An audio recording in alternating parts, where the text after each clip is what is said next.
নমস্কার বন্ধুরা, শঙ্করী কিচেনে সকলকে স্বাগত। আজ অনুষ্ঠান বাড়ির মতো ঝরঝরে ফ্রাইড রাইসের রেসিপি আপনাদের সাথে শেয়ার করব। পুরো রেসিপিটার সঙ্গে থাকবেন। আশা করছি আপনারাও এরকম ঝরঝরে সুন্দর ফ্রাইড রাইস তৈরি করে বাড়িতেই খেতে পারবেন। আর বানানোটাও খুব ইজি। অনেক সময় কি হয়, বাড়িতে অনেক লোকজন চলে আসে, তখন একসঙ্গে অনেকটা ফ্রাইড রাইস করতে হয়, তখন কিভাবে করবেন।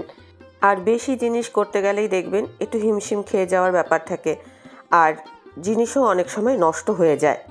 যাতে একদম সুন্দর ঝরঝরে ফ্রাইড রাইস হয়, সেইভাবেই আমি আজকে ফ্রাইড রাইসটা তৈরি করছি। আমি আজকে 2 কাপ চালের ফ্রাইড রাইস তৈরি করব। এটা দেরাদুন রাইস। রাইসটাকে খুব ভালো করে ধুয়ে এর জল ঝরিয়ে ফেলবো। যতক্ষণ না ভালোভাবে পরিষ্কার হয়ে যায় চালটা, ততক্ষণ পর্যন্ত আমি চালটা ধুয়ে নেব। তারপর চালটা আমি ঘন্টাখানেকের জন্য রেস্ট দেব। চালটা ধোয়ার সময় আলতো হাতে ধরবেন, যাতে চালটা ভেঙে না যায়। খুব আলতো হাতে আমি চালটা একটু কচলে ধুয়ে নিয়েছি। আর দেখুন চালের জলটা সাদা সাদা লাগছে। তো এইরকমভাবে 2-3 বার আমি ধুয়ে পরিষ্কার করে তারপরে আমি চালটা এখন রেস্ট দিলাম। ফ্রাইড রাইসের মধ্যে যে যে সবজিগুলো লাগবে সেই সবজিগুলো এখন আমি কেটে নিচ্ছি। ফ্রাইড রাইসটা যাতে অনুষ্ঠান বাড়ির মতো দেখতে লাগে, সেই জন্য সবজিগুলোও কিন্তু সেই রকমভাবেই আমি কাটছি। আমি এখানে একটা গাজরের অর্ধেক নিয়েছি, কারণ আমি যেই পরিমাণ ফ্রাইড রাইস করব তাতে অর্ধেক গাজরটাই এরকম জুলিয়ান করে কেটে নিয়েছি। আর একটা ক্যাপসিকামের অর্ধেক নিয়েছি, সেটাও খুব পাতলা পাতলা করে আর লম্বা লম্বা করে সব কাটছি। এতে রাইসটা দেখতেও বেশ ভালো লাগবে। আর বিনসটা কাটছি দেখুন একটুখানি আর করে, যাতে এটা দেখতে ভালো লাগে। এখানে বিনস আমি 50 গ্রাম মতো নিয়েছি। তো আমি সব সবজিগুলো এরমভাবে কেটে নিয়েছি। আদা কিছুটা আমি জুলিয়ান করে কেটে নিচ্ছি। এখানে 1/2 ইঞ্চি মতো আদা আছে।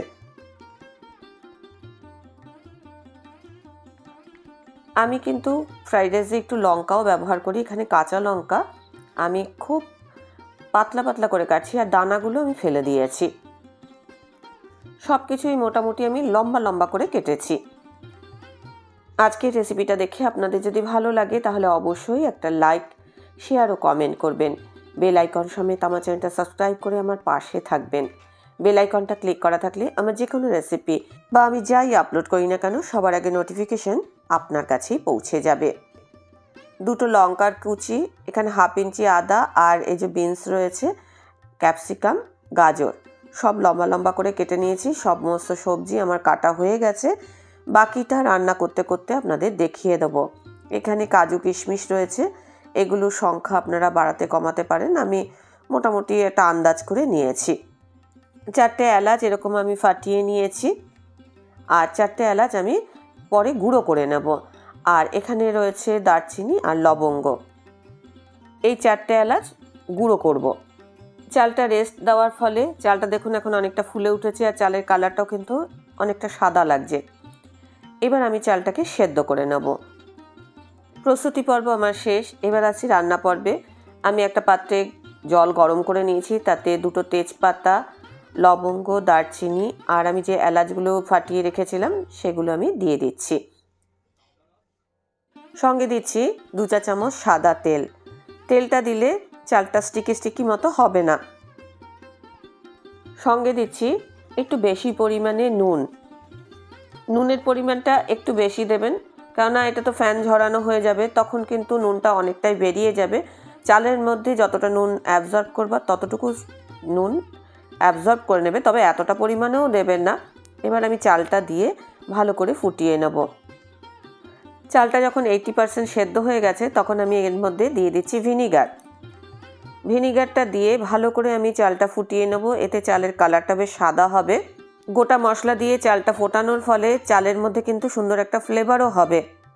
আর চালটা কিন্তু আমি 90% সেদ্ধ করব, পুরো সেদ্ধ করব না। পুরো সেদ্ধ করলে চালটা কিন্তু গলে যাবে। চালের থেকে ফ্যানটা ঝরিয়ে নেওয়ার পর তখন কিন্তু চালটা গরমও থাকে, সেই গরমে তাপে তাপে চালটা কিন্তু কিছুটা কুক হয়। পুরোপুরি সেদ্ধ করলে চালটা ভেঙে যাবে। আর দেখুন এখন তো চালটা ভালোভাবে সেদ্ধ হয়ে গেছে। এবার আমি জল ঝরিয়ে অন্য একটা পাত্রে চালটাকে নিয়ে নিচ্ছি। একটা বড় পাত্রে চালটাকে নিয়ে নেবেন। তাতে আপনার কাজটা করতে সুবিধা হবে। এখন তো চালটা এরকম রয়েছে, ঝরঝরে একদম দেখতে পাচ্ছেন। এটা কিন্তু এই যে ভাপে ভাপেও কিছুটা কুক হয়ে যাবে। রান্নার আরেকটি প্রসেসে আমি আসছি। এইবার আমি কি করব, সবজিগুলোকে আর বাকি ইনগ্রিডিয়েন্টস ভেজে নেব। 2 চা চামচ সাদা তেল দিলাম, সঙ্গে দিচ্ছি 1 চা চামচ ঘি। কেউ চাইলে পুরোটা ঘিতে করতে পারেন, তবে আমি ঘি সাদা তেল মিশিয়ে করছি। এখন আমি কাজু কিশমিশটা ভেজে নেব। মিডিয়াম টু লো ফ্লেমে কাজু কিশমিশগুলো ভেজে নেবেন। কাজুর মধ্যে সুন্দর একটা লালচে কালার আসবে আর কিশমিশগুলো ফুলে উঠবে। এই রকম অবস্থাতে কাজু কিশমিশগুলো আমি এই তেল ঘি থেকে তুলে নেব আর অন্য একটা পাত্রে রেখে দেবো। কাজু কিশমিশটা ভাজার ফলে এই তেল ঘির মধ্যে একটা সুন্দর গন্ধ বেরিয়ে আসবে। এবার আমি জুলিয়ান করা আদাটা দিয়ে দিচ্ছি, খুব হালকা ভাজবো। আদা থেকে সুন্দর একটা গন্ধ বেরিয়ে আসবে। এবার আমি গাজরটা দিয়ে দিচ্ছি। গাজরটা কুক হতে একটু টাইম লাগে, সেই জন্য গাজরটাকে আমি আগে ভাজবো, তারপরে আমি এক এক করে সমস্ত সবজিগুলো দেব। এবার বিনসটা দিলাম, কেননা গাজর আর বিনসগুলো একটু টাইম লাগে নরম হতে। সবজির কোয়ালিটি অনুযায়ী সবজিগুলো পরপর মেশাচ্ছি। ক্যাপসিকাম খুব তাড়াতাড়ি নরম হয়ে যায়, সেই জন্য ক্যাপসিকামটাকে আমি পরে অ্যাড করেছি। মিডিয়াম টু হাই ফ্লেমে আমি এখন সবজিগুলো ভেজে নিচ্ছি। সবজিগুলো বেশ দেখবেন সফট হয়ে গেছে। তারপরে অল্প পরিমাণে আমি নুন অ্যাড করেছি, কেননা আমি চালের মধ্যেও নুন দিয়েছি, সেই বুঝে নুনটাকে অ্যাড করতে হবে। নুন দিলে সবজিগুলো সফট হয়ে যাবে। সবজিগুলো সফট হবে, কিন্তু এর মধ্যে একটা ক্রাঞ্চি ভাবও থাকবে, যাতে মুখে পড়লে সবজিগুলো বোঝা যায়। এরকমভাবেই কিন্তু সবজিগুলো ভেজে নিতে হবে। আর একেবারে শেষে আমি দিয়ে দিচ্ছি মটরশুঁটি। মটরশুঁটিটা দিয়ে আমি গ্যাসের ফ্লেমটা অফ করে দিয়েছি, না হলে মটরশুঁটিগুলো ভাজার ফলে ফেটে ফেটে এদিক ওদিক ছড়িয়ে পড়ে আর গোটা গোটা ভাবটা থাকে না। আর মটরশুঁটিগুলো দেখবেন এই হিটেতেই ভালোভাবে ভাজা হয়ে যাবে। দেখুন সবজিগুলো সব গোটা গোটা আছে আর এর মধ্যে একটা ক্রাঞ্চি ভাবও আছে আর সব সুন্দর সুসিদ্ধও হয়েছে। শেষে কাঁচা লঙ্কাটা অ্যাড করলাম। চালটা তো আমার সেদ্ধ হয়েই ছিল। এর মধ্যে এবার সবজিগুলো আমি অ্যাড করে দিচ্ছি। এবার আমি কাজু কিশমিশগুলো দিয়ে দিচ্ছি। ফ্রাইড রাইস একটু মিষ্টি মিষ্টি হয়, আমি এর মধ্যে গুঁড়ো চিনি অ্যাড করছি। রাইসটাও গরম আছে, সবজিগুলোও গরম আছে, এই তাপেতে চিনিটাও কিন্তু মেল্ট হয়ে যাবে। এবার দিয়ে দিচ্ছি 1 চা চামচ ঘি আর এলাচ যে গুঁড়ো করে রেখেছিলাম সেই এলাচটা দিয়ে দিলাম। এলাচের খোসাগুলো আমি বাদ দিয়ে দিয়েছি। এবার সব সবজি, চাল, সমস্ত কিছু আমি একসঙ্গে মিশিয়ে নিচ্ছি। চিনি গোটা গোটা দিতে পারেন, কিন্তু গুঁড়ো করে দিলে পুরো চালটার সাথে ভালোভাবে মিশে যাবে। আর চিনি যদি গোটা গোটা দেন তাহলে হয়তো অনেক সময় মেল্ট যদি না হয় তাহলে কিন্তু মুখের মধ্যে চিনি চিনি মতো লাগবে, তাতে ভালো লাগবে না।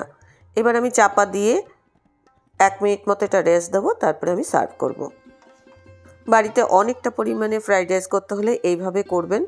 চাল ভাঙবে না, সুন্দর ঝরঝরে হবে এবং খেতেও সুস্বাদু হবে। পছন্দ মতো সাইড ডিশ দিয়ে আপনি এটা সার্ভ করতে পারেন। রেসিপিটা ভালো লাগলে অবশ্যই একটা লাইক দেবেন, প্রচুর প্রচুর শেয়ার করবেন। আমার চ্যানেলটা ভালো লাগলে অবশ্যই সাবস্ক্রাইব করে নেবেন। আজকের রেসিপি এই পর্যন্ত। দেখা হবে নতুন কোনো রেসিপি নিয়ে নতুন কোনো এপিসোডে। এতক্ষণ আমার সঙ্গে থাকার জন্য অনেক অনেক ধন্যবাদ।